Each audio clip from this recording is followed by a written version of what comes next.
The T-app was designed as a way for women to be able to warn each other of red flags of guys they may be dating or have dated in the past. It became #1 on the US Apple App Store. I just discovered this app called T, and I need every girl to download it so that we can get more information and more data onto this app. Review men, they upload a picture of him and they say, does anyone know him? Red flag, green flag, leave reviews, leave comments, and it's basically like a Yelp for men. All of our driver's license on the T app just got leaked, and that is extremely dangerous. But men found out about it, and so it got hacked. Because of 4chan, because of course it did. So its customer information got released publicly, which released over 72,000 images and private messages. However, there was no real security in place when it comes to this app to begin with, since the data which contained people's selfies and identification, like their driver's licenses which they had to upload in order to be able to use the app to begin with, that was on an open Firebase database. The T-app was created by Sean Cook. He founded the company in 2022 after witnessing his own mother's, quote, terrifying experiences. Cook said they included unknowingly dating men with criminal records and being catfished, deceived by men using false identities. There's currently 2 class action lawsuits against the T-app by 2 of its users. Are We Dating the Same Guy is a Facebook group with many iterations all over the world. Girls have found out their boyfriends are cheating on them, their husbands are cheating on them, serial daters. It's crazy. And there's 100 comments. That's not good. Hey boo, that's my baby daddy. If you're thinking about posting, are we dating the same guy? The women will tell the man. You see that your boyfriend cheated on you and you're completely humiliated because it's posted in this big group and everyone can see it. And she says the city that he lives in and says that he's married. You don't look at it. How do you know you're gonna I wasn't gonna hang out. Like, where'd you get this? What are you doing? It was originally designed to catch cheaters, however it evolved over time to warn people of violent, dangerous men, and as men have discovered these, they have gotten very angry. Look, we can all agree that modern dating is not an enjoyable experience for pretty much anybody, as I discussed in my last video. But for women, it's downright dangerous, and the worst thing is the apps don't care, as we're gonna get into. But how do we handle the problems of women's safety without risking others? I want y'all to stick with me till the end of this video to comment, because we are dealing with a lot of nuance here. And you kind of need the information first, otherwise you look kind of foolish when you say something which I've probably already covered the issue of. And plus I am baking a coconut lemon cake in this video, and you have to compliment me on that at the end. And since we're dealing with quite sensitive topics here, I'm gonna have resources for you down in the description box too. Having some problems with this guy, Chuck. I'm sorry, I have to go. I'll go with you. No, really, that's okay. No, listen, if it's Chuck, it's not okay. When it comes to these groups, people often call them gossip forums. And gossip is a dirty word. It's people, women typically, with their claws out smirking whilst denigrating others behind their back, maybe even spreading rumors, and ruining reputations by doing so. However, gossip hasn't always been seen this way. As Silvia Federici writes in Witches, Witch Hunts and Women, the word gossip derives from Old English. Terms god and sib akin, gossip originally meant godparent, one who stands in a spiritual relation to the child to be baptized. In time, however, the term was used with a broader meaning. In early modern England, the word gossip referred to companions in childbirth, not limited to the midwife. It also became a term for women friends with no necessary derogatory connotations. Like in the 1400s, if a woman had a close friend, she'd be called her gossip, for example. And women worked closely together. As Federici writes, women cooperated with each other in every aspect of their life. They sewed, they washed their clothes, gave birth surrounded by other women, with men rigorously excluded from the chamber of the delivering one. Their legal status reflected this greater autonomy. In Italy, in the 14th century, they could still go independently to court to denounce a man if he assaulted or molested them. And then as time goes on, so does regression. It's almost like we're repeating history now. Feminism, birth control, abortion, everything was created to destabilize our population and destabilize the nuclear family, to destabilize Western civilization. And as the 16th century is rolling in, women start to be seen as lesser than, as untrustworthy, and patriarchal order must be restored. Anyone hearing an echo in here? Which led to, as Federici puts it, a war on women, especially in the lower classes, reflected in the increasing number of attacks on women as scolds and domineering wives, and of witchcraft accusations. Along with this development, we began to see a change in the meaning of gossip, increasingly designating a woman engaging in idle talk. Women were being excluded from participating in society because, our proper places in the home and looking after the husband and the family, and just in the home by by yourself all day until he comes home and then you obey him. It really does sound like current right-wing propaganda, doesn't it? I want more babies in the United States of America. I personally believe and have the belief that the lower a woman's body count, the better for her and for her future partner. If it's going to be the mother of my children and she's going to be a representation of me, I don't want 20 other men able to say, yeah, I've been with her, bro. And if she is a chink in the armor, that directly affects every other area of our life, whether we like it or not. But many women, a majority, like 90+% deep down, have this urge to reproduce and to raise children, and we are telling them to forsake that and go become a CEO of a shoe company. And we're wondering why so many young ladies are miserable and angry, because they're at war with something within them that they actually want to do, which is to have a relationship, have children, and nurture future humans into this world. The rightful thing for a woman to do is to be obedient, never gossip with her neighbours. I mean, you could be airing dirty laundry. It was during the latter part of the 16th century where the word gossip got really negative connotations. And it was also during that time that if a woman was standing up against her husband who was abusing her, she would be scolded, and yes, there's also torture devices linked to this. Contraptions like the scold's bridle or branks. Yes, it looks terrifying because it is. It was a sadistic contraption made of metal and leather and would tear the woman's tongue if she attempted to talk. This was an iron framework that enclosed the woman's head. Anybody getting reminders of the Skims headwear that's been released this week? Terrifying times, isn't it? The first recorded incident of this contraption being used was in 1567 in Scotland, as punishment for women of lower classes who were called negs, often coincided with accusations of witchcraft. It became known as the gossip bridle. With such a frame locking their heads and mouth, those accused could be led through town in a cruel public humiliation that must have terrified all women, showing what one could expect if she did not remain subservient. Significantly, in the United States, it was used to control enslaved people in Virginia until the 18th century. Silence, obedience, obeying the patriarchal order, and white supremacy rules. We're in 2025 America. This sort of stuff absolutely breaks down communities too. Friendship with other women or being in community with other women, that's not to be trusted. You get scorned as a gossiping airhead. And you can see this reflected in women who have a lot of internalized misogyny as well, right? Because they always say things like, oh, I just don't get along with girls, like there's so much drama, all they do is gossip. And yes, I am calling out teenage me because I used to think like that. What all of this does ultimately leads to, as Federici writes, labeling all of this production of knowledge as gossip is part of the degradation of women.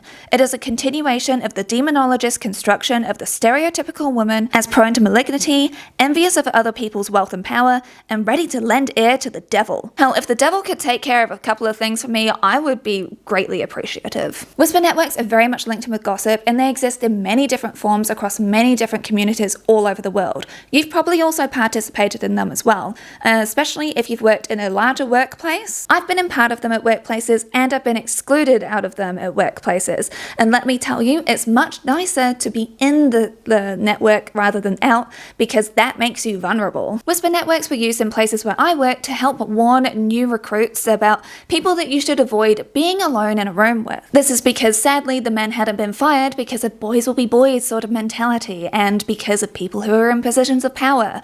And well, they do really good work, so what do we care if they're doing all this stuff to the girls? They must have been asking for it. Plus, it's also often unsafe for people to come forward with their experiences of harassment in the workplace. You risk retaliation. The HR process is utterly grueling, often wanting you to come to an amicable okay. It's like, oh, I'm sorry I did X, Y, and Z to you, and then the victim is just meant to be like, okay, that's fine, we can still get along and everything's totally chill. Yeah, I don't mind the fact that I'm getting nightmares all the time. And plus, like I mentioned, victim blaming often happens too. As an example, look at the late Michelle Trachtenberg and Joss Whedon. She was not allowed to be alone in a room with him because of his behavior. And she commented this on Sarah Michelle Gellar's post denouncing Joss Whedon. And I'm gonna link this video from Coffee and Cults for you down below if you don't know all of the background information to what was happening behind the scenes with Buffy the Vampire Slayer.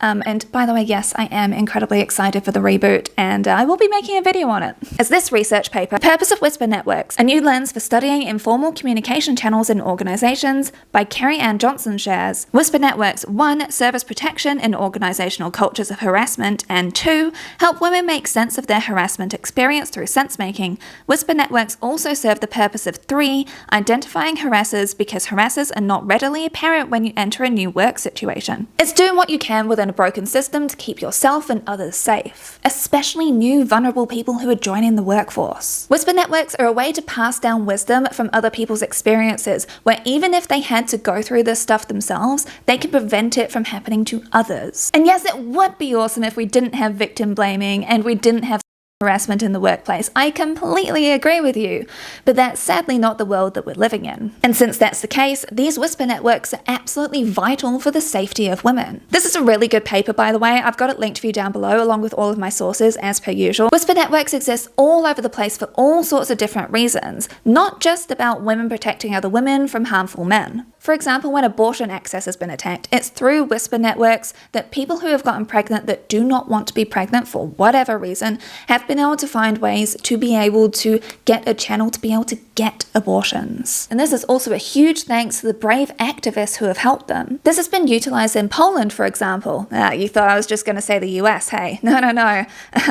Bodily autonomy is being stripped away in all sorts of places. Abortion access is incredibly restrictive there. And also an iconic thing which feminists have done there is they've set up an abortion clinic literally opposite Parliament there as an FU to them, and amazing. I love to see it. And as one of you raised in my community post, workers, SWs, have used these apps to be able to warn each other of men who have abused them or robbed them. And given how mistreated and discarded SWs are, it's no surprise that these apps are relied upon to make sure that people are safe. And by the way, they're also terribly mistreated by the police, so it's not like they're going to get any help there. In 1990, women at Brown University took to scrawling the names of supposed on school bathroom walls. A Brown spokesperson called them magic marker terrorists and threatened to expel them. It was an act of desperation in an attempt to get Brown to act responsibly and provide us with a system where we could air these grievances publicly as opposed to on bathroom walls, one student told the Associated Press at the time. So now that you've got some history and some context for gossip and whisper networks, you now understand that there are ways to share information to be able to help to protect people, to help others in systems that don't help victims. This is why they exist in various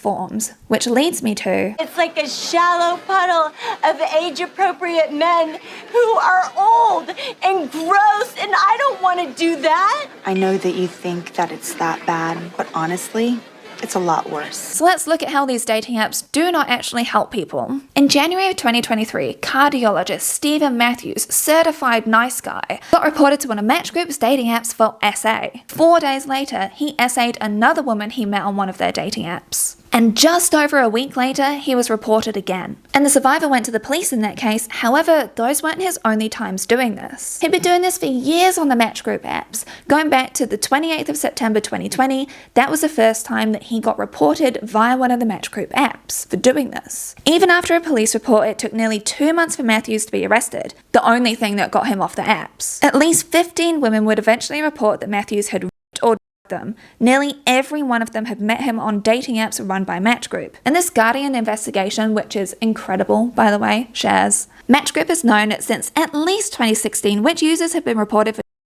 or raping their dates, according to internal company documents. Since 2019, Match Group's central database has recorded every user reported for an assault across its entire suite of apps. By 2022, the system known as Sentinel was collecting hundreds of troubling incidents every week, company insiders say. Match Group promised in 2020 it would release what's known as the Transparency Report, a public document that would reveal data on harm occurring on and off its platforms.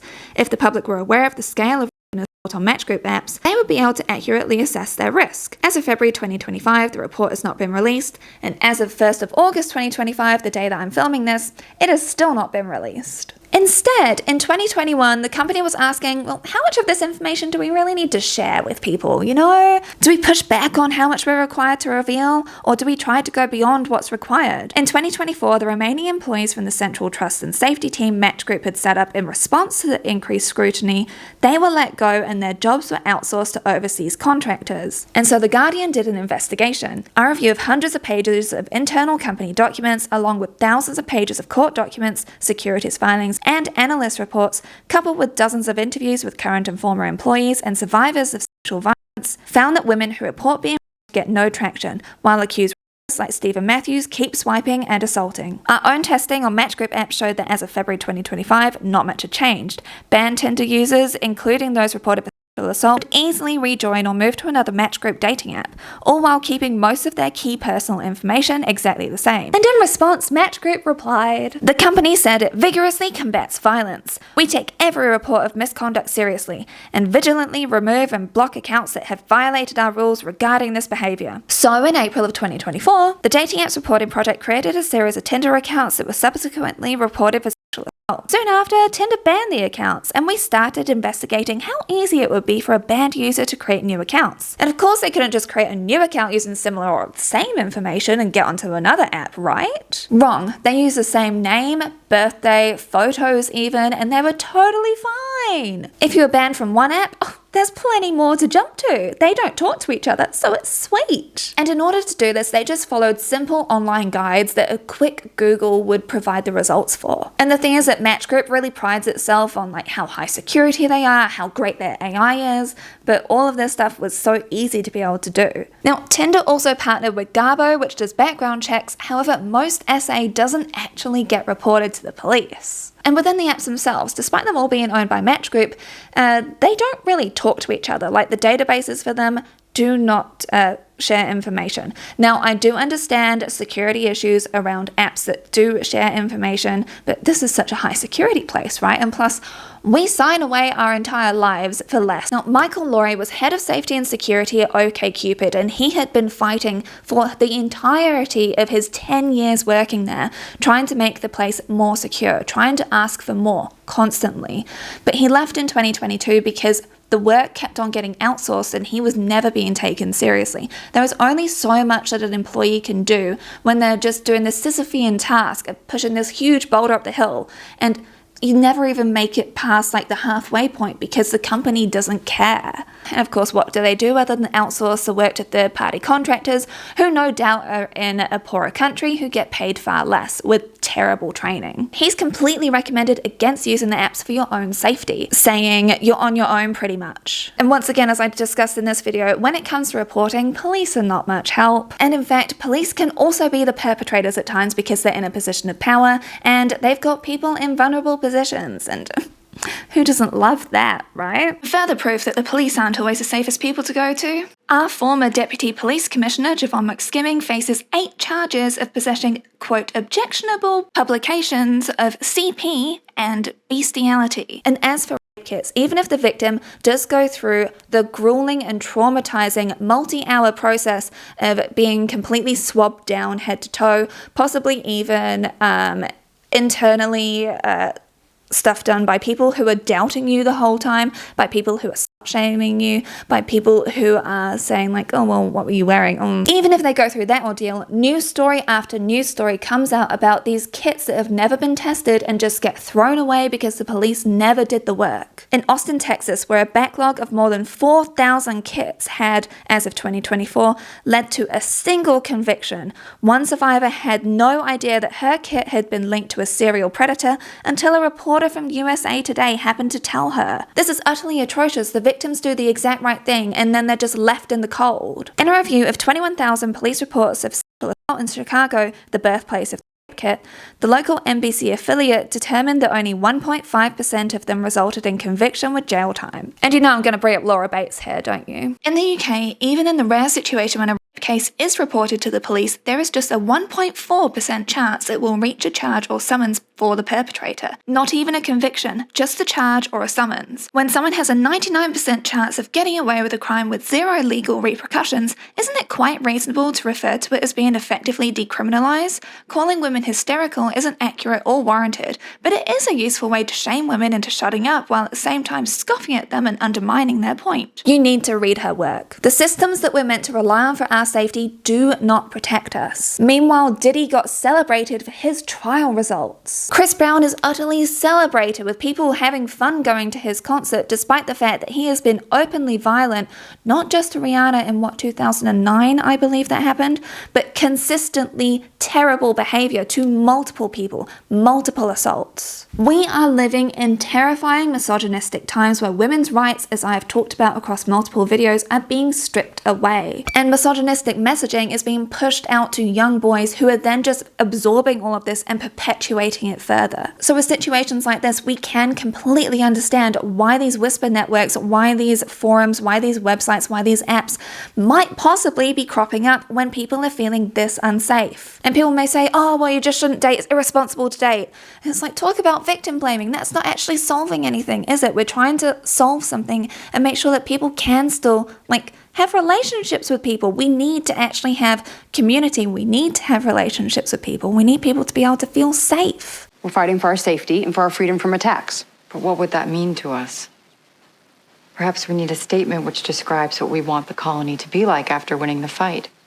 Perhaps we need to understand more what it is we're fighting to achieve, not only what we're fighting to destroy. We need to look at the good and the bad from these groups and these apps. It was from Whisper Networks that Brock Turner, you know, the guy who in 2016 actually assaulted Chanel Miller, who was unconscious behind a dumpster, only got 6 months of jail time because, you know, he was a promising young man, right? He had to register on the sex offender list. It was because he was on the sex offender list that people were discovering in 2022 that he was living in Dayton, Ohio. And so there were lots of women making TikToks about this, warning other people to make sure that, hey, don't let this guy go home with anyone who's intoxicated. If you see him at the club, look after the woman that's there with him. However, he'd been living in Dayton, Ohio for a long time at that point, and he was actually from there to begin with. But women were warning others to be on the lookout for other people because think about it, 2016 to 2022, a lot of people have grown up in that time and haven't like really clocked like that name and that memory.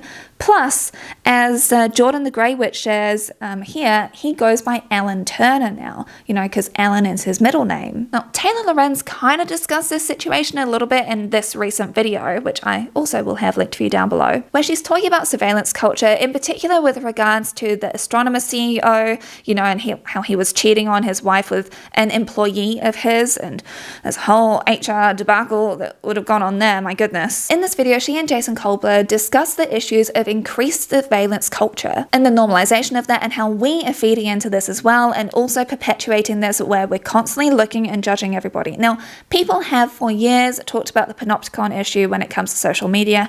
I've talked about it in the past, and when I've raised my concerns of this, you know, like, oh, how do people handle their online footprint when they've been online since their youth? And people are like, oh, well, I'm so glad that I never was online, and oh, well, I'm just not stupid enough to have shared my life online like those people. That's not the win that you think it is. It's more of a victim blaming mindset that you're holding on to, and it's not solving any problems here, okay? There's this real want to look out at others and like track people to see if they're behaving properly and not trust others, ultimately, is what is coming up from Taylor's video. And this mistrust of others, you know, the whole enemies from within thing, that pairs so incredibly well with fascism because people also are foregoing their own privacy in order to make sure that they are aware of everybody else that is doing bad stuff too. And the state loves it when you want to forego your own privacy. And as I've talked about in my videos about fascism, Robert O. Paxton does bring this up in The Anatomy of Fascism. Surveillance, mistrust of others, and not having community and solidarity with each other is critical for fascism to be able to thrive. Taylor brings up the West Elm Caleb situation in this video. This dude who would shower his date with affection and then ghost them whilst dating multiple others at the same time. Kind of a shitty guy, but not really newsworthy. What the story did highlight was how terrible it is to date in the modern era. However, he got publicly doxxed, including his family members, and was a target of a hate campaign. Even advertising went in on this. I remember Swell Entertainment doing a video about this at the time. But the thing is, this guy wasn't abusive. He was just kind of a shitty guy in his 20s that was like doing stuff like ghosting and dating multiple people at the same time, and some people are okay with that, some people aren't, you know, like all that stuff. But he wasn't being abusive. The thing to focus on here is the hate campaign that went against him here and how he had to literally vanish from life because he was actually unsafe. And we can be real here, right? Like, that was not justified. And there are issues when whisper networks go online as opposed to just being in person, as Carrie Ann Johnson shares in this interview with NPR. When it moves to an app, I think we end up having more problems, largely due to the language of whisper networks, which is often a little bit coded. Even some of the nuances of what you would need in a whisper network just get lost in translation. But also people constantly calibrate the trustworthiness of the information they're hearing. But when it's moved online, you can't hear anything behind the story. Now, I asked you in a Google form to protect your privacy if you've been in one of these groups or one of these apps. I really wanted to know users' experience here because I'm an old married woman, okay? I haven't been on the dating scene for well over a decade at this point. Not many people came forward, and the thing is that people didn't even read my instructions, and so they've thrown off the results because they're like, well, I've got an opinion, so I'm going to use a Google form. Leave a comment on the post, okay? Like, I read them all. Like, don't go ruining my results. The options I gave to choose from were the T app, are we dating the same guy, and are we dating the same girl, or other, because once again, there may be another app that I don't know about or a group that I don't know about. I asked, what was your experience using the app or group? Did you find them helpful? I definitely found them helpful, but I still prefer the old Whisper networks and community in person a bit more. This person used Are We Dating the Same Girl? I thought the site was also for lesbians and I wanted to know about a girl I was starting to see, but it's sadly mostly for heterosexual men. I felt there was quite a bit of misogyny in the comments I read before I noped out. This person used Are We Dating the Same Guy? I've seen it's been nothing but helpful for the most part. There isn't enough discussion of the amount of posts there that end up with no replies or positive replies from people like, yeah, we went out a few times and decided we weren't compatible, but he's super kind and funny. Besides the stories of horrific abuse, usually with photo evidence that women would share, something that was disturbing was when a man's female family members or friends would stand up for him and rat out the poster to the guy. Even if it was a simple post like, I'm going out with this guy on Friday, anyone been out with him before? His mother, sister, cousin, friend, etc. would lash out at the poster. The Are We Dating the Same Guy groups I'm part of on Facebook, those admins work very hard to keep it as safe as they can. Thankfully, Facebook has an anonymous feature now where only the admins can see your name but other group members can't. But when there's a rat, it's still usually easy for the guy to figure out who it was. I used Are We Dating the Same Guy of Dallas Fort Worth because I travel there a lot, and a smaller local group. My main purpose was to keep an eye out for people my friends dated and make sure none of my male friends turned out to be in them. I found them helpful in the sense of community for a lot of women. There was also many times a woman would post the man she'd just started dating and be warned away. Unfortunately, the biggest problem came from women in the group breaking the rules and telling a man who was posted about the post. Always offended, even if it was just one where she was posting something to make sure that he was safe. Pick Me women put many other women at risk and made it so a lot of people stopped posting. The number of times a woman was coming to the group because she had been abused and needed to get help and get out, and someone would go tell her partner about the post was heartbreaking. When someone is being abused and they're trying to find a way out, when they are leaving, that is the most dangerous time for them. That is utterly disgusting behavior that anybody would do that. A queer woman responded that she joined in order to just check to see if any of the guys that her friends were dating were on there. She was taken aback by how strong the gender roles were in heterosexual relationships, and she was pretty alarmed at how many women would be quick to say a man must be gay or have a small or is secretly trans when showing signs of disinterest. As a queer person with an MB partner, it really upsets me seeing how many women in a supposed safe space be homophobic or transphobic. In the community guidelines, there's a rule about not making judgments based on guys' appearance, age or job, etc., but there's nothing explicitly about discrimination like racism, homophobia and transphobia. This is super disappointing to see, and I hope that this was just in that one group that they were part of, but I don't know what it's like in all groups. That should just be blanket rules, right? I think so.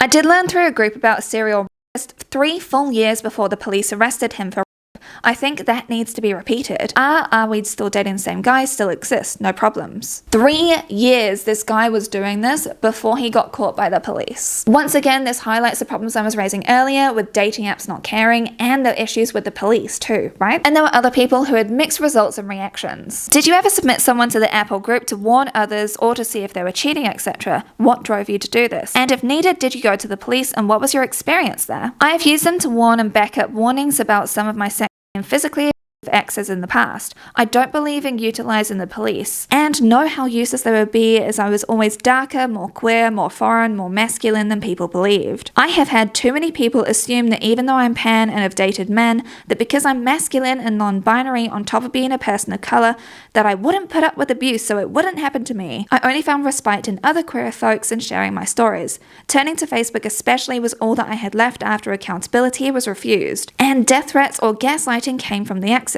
I met others who experienced the same fate by saying something, and without them I don't think I could have worked on surviving day by day immediately after both of the worst relationships. I never want another person to go through the same stuff with the same people, and in an age where anti-cancel culture rhetoric tries to force all survivors to forgive or shut up, I don't think we've got much else beside whisper networks until more folks work together to find other ways. Yes, because he dated me knowing I was 10, he was 26. That dude needs to go straight to hell. I did it to warn other women that he me. He was a very manipulative person and started with mean comments directed at me, coercion tactics, and then stealthing, all to which he still denies. I posted because he is in a lot of social circles in my area and I'd hate to not warn other women. And to know if I was not alone. Truly, someone else commented that he tried doing the same to them when they were 19.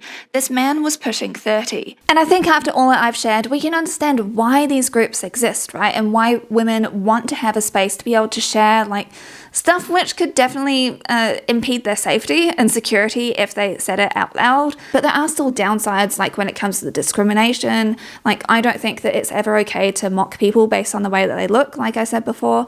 And plus, you know, there are, of course, going to be some people who misinterpret a situation or lie on these. Like, I don't think that that stuff goes without risk. And one thing which deeply disappoints revenge-loving Scorpio me is women attacking each other when it turns out that their guy has been cheating on them.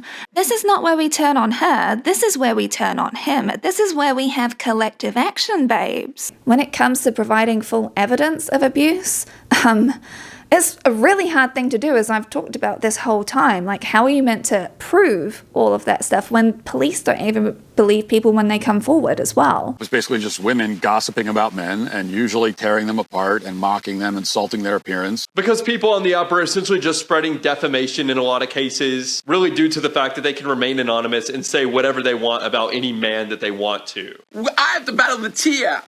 This is a disaster of epic proportions. It should not be a thing. I don't know if we have to bring the men together, the powerful, but we got to shut this thing down. And I know what you're going to say. Oh, Jack, if you have nothing to hide, it's no big deal. You can just, and you don't even have to prove you went on a date with this person. You can just go. You can just go and comment. You can just go and comment. A red flag, red flag. So every single girl's name, face, and address just got leaked on the T app. Yes! I mean, dude, thank God for this hacker, bro. Because this app was supposed to be to help women, and they were just abusing it and using it just to hate on men and try and make them look bad. So it says I have 27 red flags. I don't agree with that. Okay, we gotta talk about how some men have reacted to this now.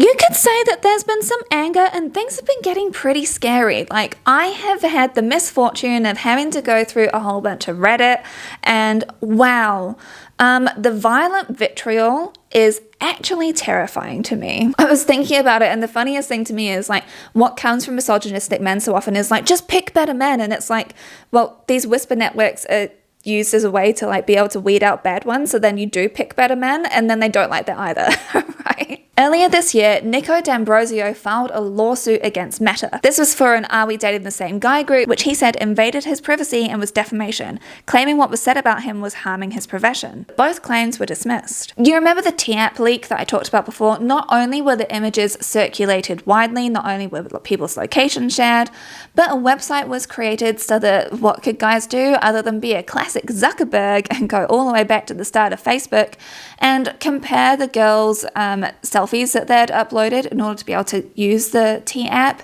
and say who was hot and who was not. Hating on guys, 99% of the women that were on this app, like, just hating on guys were chopped. No, like, seriously, what we doing here?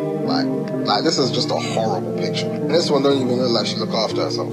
And now there's a male version. The fact that a map was shared with all of the apparent locations where all of these women were that had been using the app, and someone said enjoy when they shared this, that's terrifying to me, because all that's actually saying is feel free to go ahead and stalk and be violent to them because they deserved it. And that is the messaging that comes up all the time when it comes to people, like the women that were using these apps. It's like, well, you deserve everything that you're gonna get now. Bitterly violent. Again, I was chatting with Brandon about this because there's this idea about loyalty when it comes to a relationship, when it comes to dealing with misogynistic men, right? It's very much Trump's idea of loyalty. If you discuss abuse that you faced at his hands or anything to do with your relationship, that's considered to be airing dirty laundry, and that's considered to be disloyal to him.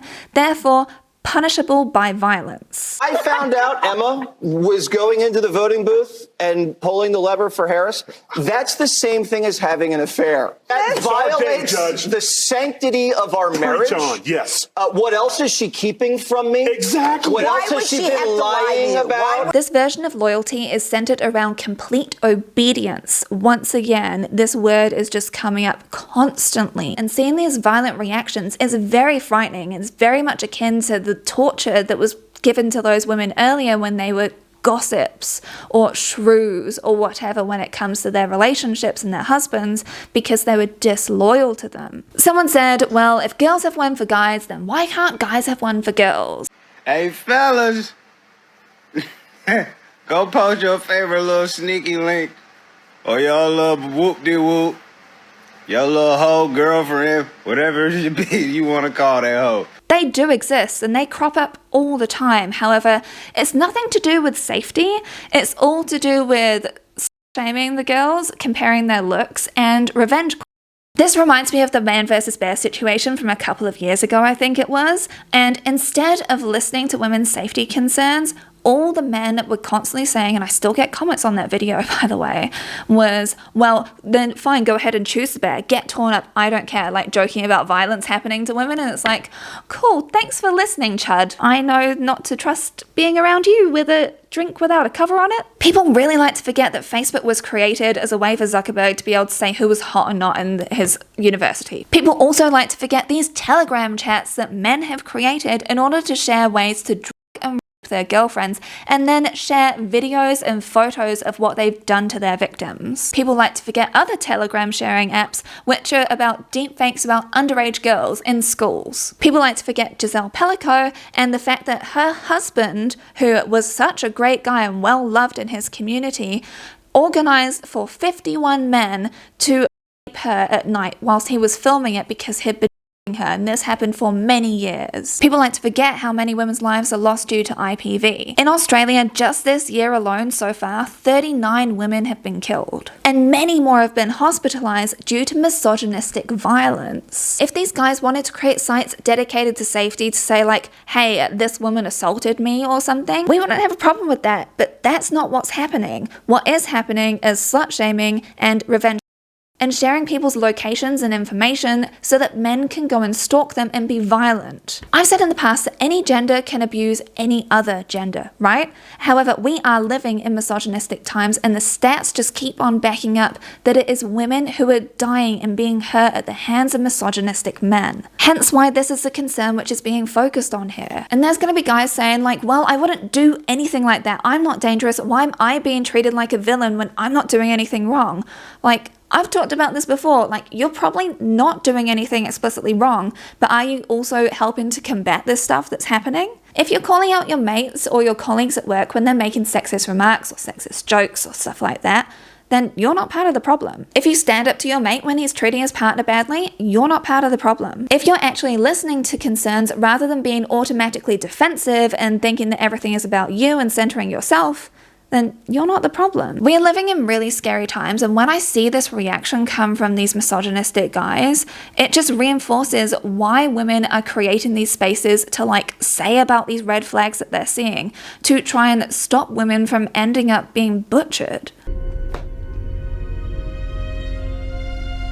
There are very real issues here, and we can understand why these apps and these groups have come up as ways for women to be able to try to warn others to make sure that other people don't suffer through what they went through. These are like a modern day version of the Whisper Network, but I don't know if they're the solution. Like if you're not part of them, you're missing out on that vital information. Like I missed out on in a workplace which made sure that I remained vulnerable and then I ended up in a terrible position. And the whole point of Whisper Networks is they're meant to be kept quiet, they're meant to be on the down low, and they're meant to be for information that people like need to know. Meanwhile, I've definitely seen people treat these more like oh, I want to see like what drama's going on, and it's not meant to be about that. Like Whisper Networks are meant to be safety based. And if people keep on talking about them like they're some sort of entertainment, then that devalues like the real things that Whisper Networks do. Like Whisper Networks genuinely save lives, as I've illustrated. And if people are ever concerned about their partner, you can always use Claire's Law or Sarah's Law or the equivalent in your country. And there's also the sex offender list that you can look up as well. Remember, that's how Brock Turner got found out about where he was located too. So there are some other resources as well if you're not part of Whisper Networks. When it comes to solutions, we all know the obvious solution, right? Stop abusing women. Wow, it's such a radical thought, hey. However, that's clearly not going to happen. Same as stop cheating on your partners. My God, is it that hard? Apparently so. And law enforcement is not reliable for people to be able to go to when they are facing abusive situations and problems. And the legal system is so incredibly unhelpful to victims, so I completely understand why people are turning to these groups. It's like this last ditch effort to try and find a way to like be okay. It's like, I don't want to be another statistic. That's basically what these people are saying. Like, if people are going on there to just like bring up kind of crappy things that guys have done, like in the case of that dude I brought up earlier, that doesn't really need to happen, you know? Like, you can maybe make a Reddit post of, am I overreacting or something, but that doesn't need to happen there. If a guy is being abusive, like, yeah, I think it's kind of important that whisper networks do exist. But at the same time, I also understand the drawbacks because of the surveillance culture thing. Like, what I'm saying is I do not have all the answers. I would love to hear if you know the solutions, because I know I certainly don't. Like, one of the things that I was thinking about is community really has been shattered, and this is something which I bring up across so many of my videos, and I always, you know, I'm going to be encouraging you to get to know your neighbors, get involved in your local community, get involved in mutual aid, and I'm also going to be advising people to maybe not use the dating apps if possible, based on all of the information which I shared with you earlier, because that's absolutely terrifying. In the past, we used to know about who to avoid or like red flags and whatnot because of people telling us in our real life. We don't really have that so much anymore. Plus, we're globalized. We don't all just live in like the same town or the same village or whatnot. People live all over the show and people travel all over the place. And lots of us don't know our neighbors. I can understand the reasons why people like these groups, and I can understand the reasons why people mistrust them. But even if you hate the fact that these groups exist, they're a symptom of the wider issues happening here. And dating apps are losing money, by the way, because people aren't subscribing to them anymore. And when it comes to that whole safety thing, I would just be recommending you to